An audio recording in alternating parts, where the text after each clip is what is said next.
Listen, who's not for some civility? Yeah, he's on a mission to civilize, I suppose. Let's get some insight now from travel advisor and former flight attendant Bobby Laurie. He's also the host of the Jet Set.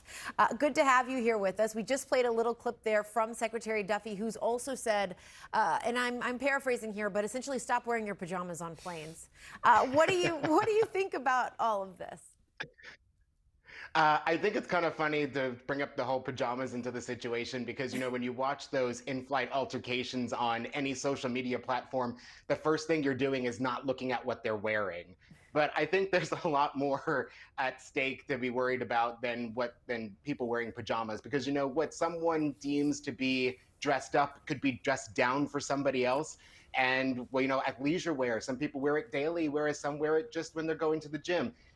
I do think the overall tone of the messaging, though, is correct. Flight attendants and airline crews have been saying this forever. Basically, we're all in this together. So let's just get from point A to point B without getting into a fight and just be nice to one another. So that message definitely resonates. The pajamas, I don't know. The Department of Transportation says that they've seen an increase, a 400% increase in in-flight disruptive behavior, outbursts, even outright violence. Why do you think that is? If it's not pajamas, if it's not the way that people are dressing, what is going on? Yeah, I think it's the stresses of traveling overall. We're asking the public to be kind to one another, be polite to one another.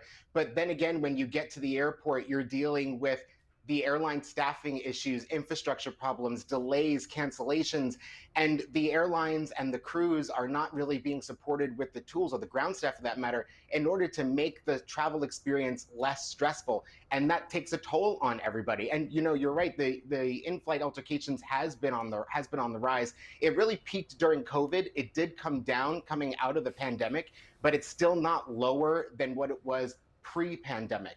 So I think that there's a lot of stresses that if we were to remove that from the equation, you'd probably see a decrease in all of these in-flight altercations. Yeah, I fly a lot. It's like every man for themselves and woman, every person for themselves on these planes. I mean, it's like normal people just forget there's anyone else on there, and it all just goes out the window. It's like a real scarcity mindset in those airports. It's like something about it. What would you say is a good message to people who fly all the time or fly intermittently?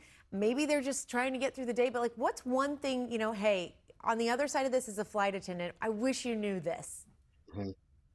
Yeah, it's true because, especially during the holidays, the flight attendants and the airline crews and everyone at the airport, they're all working to get you home for the holidays, and they might not be home themselves for the holidays. So, like I said, this overall message of be kind to one another, say please and thank you, say hello. I can't tell you how many times as a flight attendant myself, I would say hello to someone who boarded the airplane and they weren't wearing headphones and they would just walk right past me like I didn't say anything. So it's just those little things of just, acknowledging another human being. They're there, they have a job to do, and we're all, again, like I said before, we're all in this together. We're all trying to get from point A to point B safely and have a great holiday experience on the other end of it. Yeah. Bobby, I wish you would take us behind the scenes into the thoughts going through the mind of a flight attendant when folks enter the plane wearing cut-off jean shorts, Crocs, tank tops. Is it true that flight attendants will treat you differently based on how you're dressed? I don't know if they'll treat you differently, but there was a time where if you had to move someone around or you had to make space in the main cabin, those that were better dressed would get an upgrade to first class, but those days are over with all of the frequent flyer programs and all the automatic upgrades.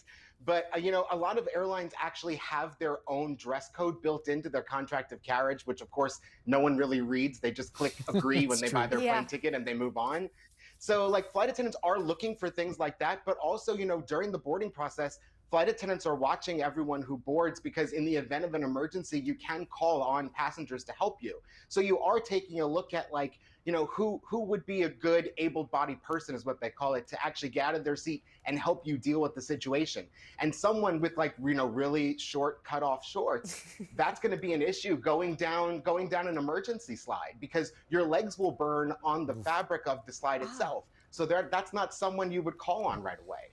Okay, everyone, whoever considered wearing shorts on a plane, please I'll note leave my that. jean shorts at home. Okay. Don't do it. Including Boris. I've been dissuaded. Bobby, thank you so much, and happy Thanksgiving to you. Thanks. Happy Thanksgiving to you both as well. Thanks.